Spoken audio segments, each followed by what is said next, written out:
65, we can get some comments, please. You know, it was about time, honestly. I felt like I've been hitting the ball really well. Earlier this week I was putting myself right where I needed to be, every close spot possible, and I just was not making putts. Putts were burning edges left and right, and I'd be reading break that wasn't there. And today, to see the ball go in on the first hole, it just kind of settled me down and was able to give me the confidence going on to really feel like I was seeing the lines well. What about GGC suits your game at this time? I think the biggest thing is, it's a shot-making golf course. You have to work the ball both ways. You can flight it, take it up in the air. There's a bunch of different shots, especially when the wind blows, that you have to play. It's not just see a number, hit a number. You have to use the contours of the greens. You use the wind in a bunch of different areas. I love being creative and having to work the ball around. And a place like this just kind of suits me, and I feel real comfortable with the ball. How much are you looking up today to see how low everybody was going, and to just maybe push that much harder, take some more chances to get there? I knew just after the first 2 days how low people have been going. So, my goal was to come in today and shoot 6 under par, and post the 6 under and have I think I have a shot then. I had a low one tomorrow, and to be able to go shoot 7 just kind of gives me that confidence that that I went one better than what I did, what my goal was. And then on top of it, Kayar sitting there would go, well, there's two dumb mistakes I made out there, and then also a missed opportunity on 17. So we left a couple out there, but at the same time, anytime you shoot 7 under par, you're happy for him. How important is that par save on the last hole there? Oh yeah, it was huge.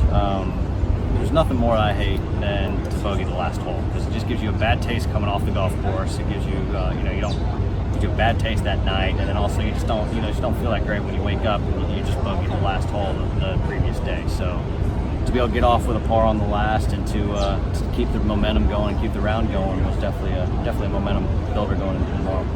You've been close for the last couple of weeks. How important is it to get the results today and then tomorrow to have a chance to contend for a win? Yeah, I think that was the biggest thing, because me and my team, we all knew I was really close to low scores. We knew we were close to some great golf, and then on top of it, when you're just not getting those numbers, it's just frustrating. You're at home, you're like, well, I feel like I'm doing everything I'm supposed to be doing. What's going on? And so you need rounds like this to validate and to show yourself that you are on the right path, you're doing the right things, and that it actually is closer than some of the scores come. And it's always nice to go out and shoot a low one, especially after the first 2 days. I felt like those were the worst scores I could have shot on the 2 days. I felt like it was the worst 4 under par rounds, 2 rounds in a row, and to go out there and make 9 birdies today and shoot 7 under definitely felt great.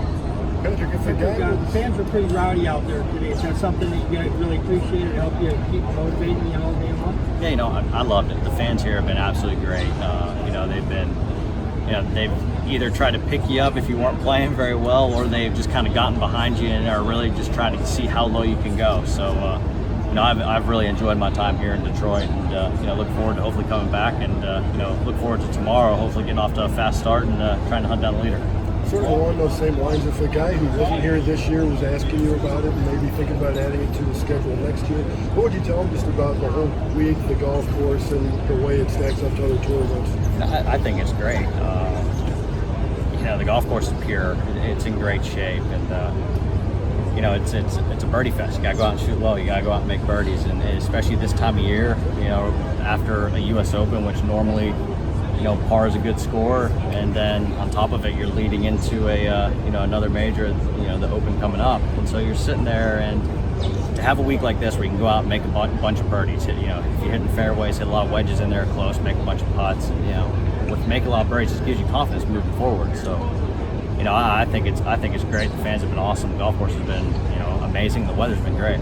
Patrick, you're going to be one of the bigger names in the leaderboard tomorrow. Do you feel like that gives you any sort of an extra edge as you try and come in from a chase position?